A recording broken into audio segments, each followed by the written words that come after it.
योगस्था कुरु कर्माणि संगतिकत्वा धनञ्जय सिद्ध सिद्धयो समो भूत्वा समत्तं योग उच्यते समत्तं योग उच्यते।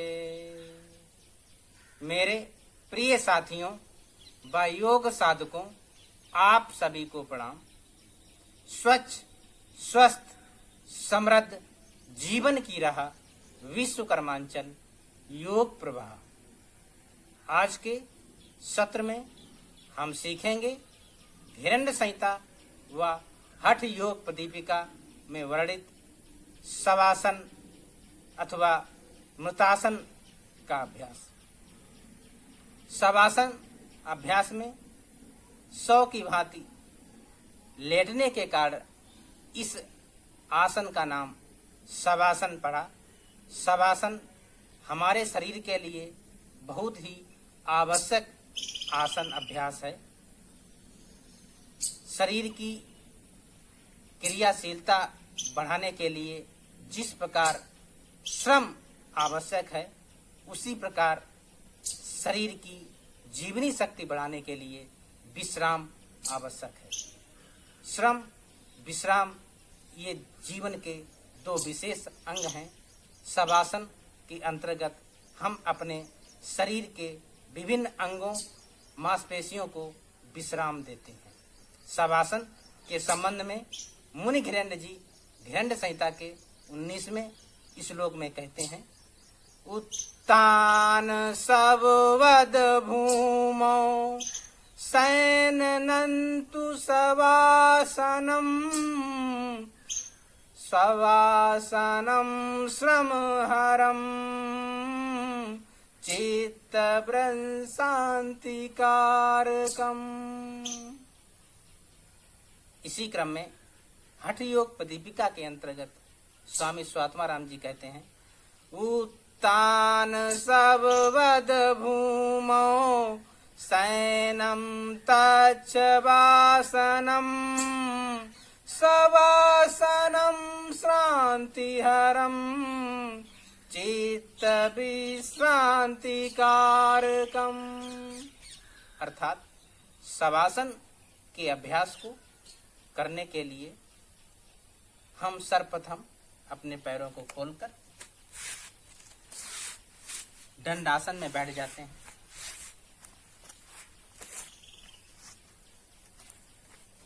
इस प्रकार दंडासन में बैठकर अब पीठ के बल सीधे लेट जाना है।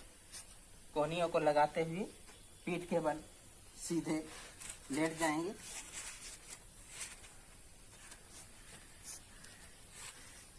इस प्रकार 100 की भांति लेटना शवासन कहलाता है। इसमें आपके पैरों में आधा से 1 फुट का फासला, हथेलियां यथासामर्थ ऊपर की ओर या नीचे की तरफ, जैसा आप तनाव रहित महसूस करें। आंखें बंद और सहज रूप से लेट जाते हैं। आप शवासन का अभ्यास कर रहे हैं।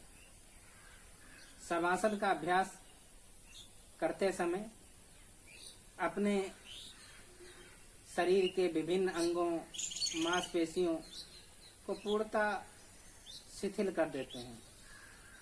शरीर को पूर्ण रूप से आराम देते हैं और अपने एक एक अंग का दृष्टा भाव से निरीक्षण करते हैं।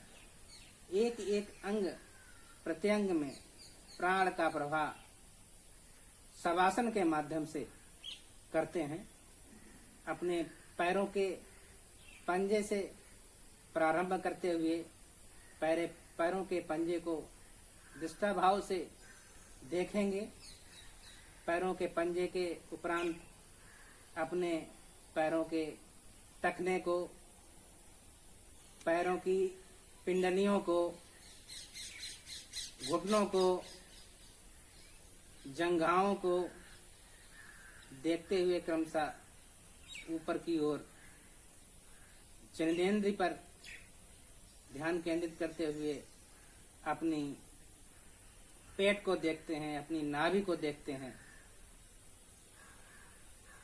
और इसी क्रम में आगे बढ़ते हुए अपने सीने को देखते हैं। तत्पश्चात अपने हाथों पर, अपने बाएं हाथ पर हाथ की अंगुलियां, कलाई, हाथ की कोहनी, भुजा, बाएं हाथ का कंधा, इसी प्रकार दाहिने हाथ की अंगुलियां, दाहिने हाथ की कलाई, दाहिने हाथ की कोहनी, दाहिने हाथ की भुजा, दाहिने हाथ की कंधा, इस प्रकार एक एक अंग का निरीक्षण करते हैं, एक एक अंग को विश्राम देते हैं, एक एक अंग में प्राण का प्रवाह करते हुए अंग को शिथिल करते हैं। तत्पश्चात ऊपर बढ़ते हुए अपने कंठ पर ध्यान केंद्रित करते हैं, अपनी गर्दन को देखते हैं, अपने ठोड़ी को देखते हैं, अपने होठों को देखते हैं, नासिका को देखते हुए अपनी बाएं कान को, दाएं कान को, बाईं आंख को, दाईं आंख को देखते हुए भ्रू मध्य भाग पर ध्यान केंद्रित करते हुए मानसिक रूप से ओम का जाप करेंगे। 10 से 15 मिनट का ये शवासन आपके शरीर को पूर्ण रूप से विश्राम देकर ऊर्जा से ओत-पोत कर देता है। आज्ञा चक्र पर ध्यान केंद्रित करते हुए मानसिक रूप से ओम का जाप करते हुए दोनों हाथों को आपस में रफ करते हैं और हथेलियों का गरम गरम स्पर्श अपनी दोनों आंखों पर रखते हैं और बाईं करवट लेते हुए बैठ जाते हैं।